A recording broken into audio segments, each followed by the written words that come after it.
बिंदास निर्भीड बिंदास बातम्यांचं निर्भीड व्यासपीठ बिंदास न्यूज। लाडकी बहीण विरोधात काँग्रेस पुन्हा कोर्टात गेली आहे। सुनील केदारांच्या कार्यकर्त्यांनी याचिका दाखल केली आहे। महाविकास आघाडीचा महिला विरोधी चेहरा उघड होतोय।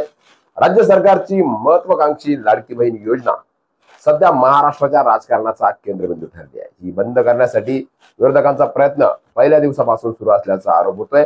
महिलांच्या खात्यात महिन्याला 1,500 रुपये देऊन महायुती सरकारनं आपलं आश्वासन खरं करून दाखवल्याची चर्चा आहे। महिलांनी या योजनेला प्रचंड प्रतिसाद दिल्याचं महायुतीचे नेते सांगतात। यासोबतच नेमकं का याचिका दाखल केली, त्याचं कारण काय आहे आणि विरोधक आणि महायुती यांची काय भूमिका आहे, जाणून घेऊया या रिपोर्टमध्ये। नमस्कार, मी प्रवीण पाटील, बिंदास बातम्यांच्या निर्भीड व्यासपीठावर तुम्हा सर्वांचं स्वागत।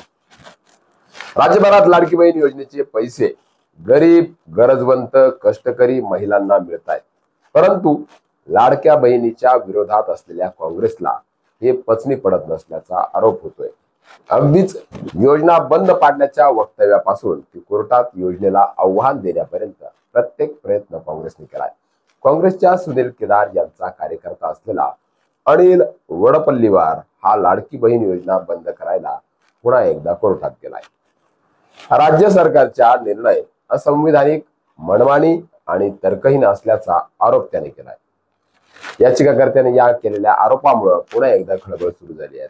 लाडकी बहीण योजना खरोखरच बंद होती की काय अशी भीती आता वाटायला लागली आहे। त्यामुळे सरकारच्या या योजना म्हणजे फसवेगिरी असल्याचं वडपल्लीवार यांनी दाखल केलेल्या याचिकात सांगण्यात आलं आहे। या अगोदर सुनील केदार यांनी काँग्रेस सत्तेत आली तर आम्ही लाडकी बहीण योजना बंद करू अशी धमकीही दिली असल्याची चर्चा आहे। यावरून काँग्रेसची भूमिका स्पष्ट होते।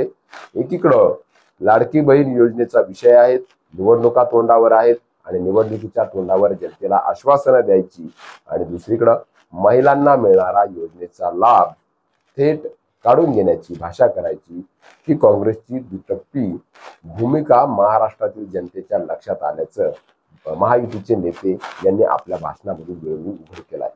राज्यातील बहिणीची सुख यांना पाहवत नसल्यानं ही योजना बंद करायला काँग्रेस जंग पछाडत आहे, असाही आरोप महायुतीच्या नेत्यांकडून होतोय। येणाऱ्या निवडणुकीत राज्यातील जनता काँग्रेस आणि महायुतीला यासोबतच महाविकास आघाडीला काय भूमिका देते, कशा पद्धतीची काँग्रेसला जागा दाखवून देते हे पाहणं सुद्धा आता तितकंच औत्सुक्याचं ठरणार आहे।